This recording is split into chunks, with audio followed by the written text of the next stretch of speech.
రెండు మూడు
Kanchanbagh police station వద్ద ఉద్రిక్తత నెలకొంది. కంచన్బాగ్ పోలీస్ స్టేషన్ లో హరీష్ రావు ఉన్నారు. ఇక పోలీస్ స్టేషన్ వద్ద బీఆర్ఎస్ కార్యకర్తలు ఆందోళన చేస్తున్నారు.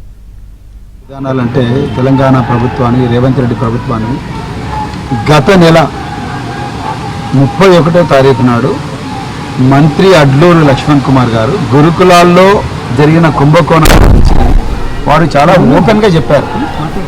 మేము ఎలాంటి బహిరంగ చర్చకైనా సిద్ధంగా ఉన్నాం, మా దగ్గర అన్ని ఆధారాలు ఉన్నాయి, నేను నిజంగా మేము తప్పు చేసినట్టు నిరూపిస్తే మేము రాజీనామా పత్రాలు తీసుకొని వస్తాం, రాజీనామా కూడా చేసిపోతామని అన్నారు. తర్వాత ఒక 15 రోజుల తర్వాత మేము చాలా క్లియర్గా, అంతకన్నా ముందే ఒకసారి ప్రెస్ మీట్ పెట్టినాం, మేము మా దగ్గర ఉండే ఆధారాలు చూపించినాం. వాళ్ళ నుంచి ఎలాంటి స్పందన లేకపోవడంతో మళ్ళీ మేము గత వారం మా దగ్గర అన్ని ఆధారాలు ఉన్నాయి, లక్ష్మణ్ కుమార్ గారు, పొన్నం ప్రభాకర్ గారు, అజరుద్దీన్ గారు, మీరు చర్చకు వస్తామన్నారు కదా, మేము సోమాజిగూడ ప్రెస్ క్లబ్ వేదికగా జూలై 2వ తారీఖు అంటే ఈరోజు ఉదయం 11 గంటలకు మేము బుక్ కూడా చేసినాం. సోమాజిగూడ ప్రెస్ క్లబ్ ఆధారాలని ఒక ట్రంక్ పెట్టెలో రెడీగా పెట్టాము, అవి తీసుకొని వస్తాము, మీ అందరికి కూడా కుర్చీలు కూడా వేస్తాము అని చెప్పడమే కాకుండా మేము ఎలాంటి దుర్భాషలు ఆడడం, ప్రజాస్వామిక వాతావరణంలో మీరేం చేశారు మీరు చెప్పండి, కేసీఆర్ గారి పాలనలో ఏ విధంగా నడిచిన ఈ గురుకులాలు, విద్యా వ్యవస్థ అది కూడా చెప్తాం మేము.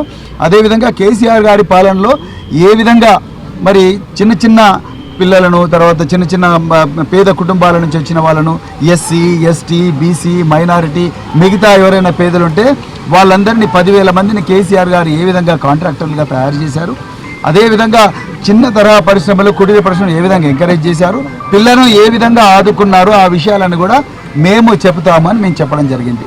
ఎట్టి పరిస్థితుల్లో కూడా దుర్భాషలు ఆడడం కానీ, రేవంత్ రెడ్డి గారి లాగా ఇష్టం వచ్చినట్టు ఘోరమైన భాష మాట్లాడడం అవన్నీ మేము చేయము, ప్రజాస్వామికంగా మాట్లాడుకుందాం, మీ ఆధారాలు మీరు పెట్టండి, మా ఆధారాలు మేము పెడతామని చెప్పినాం.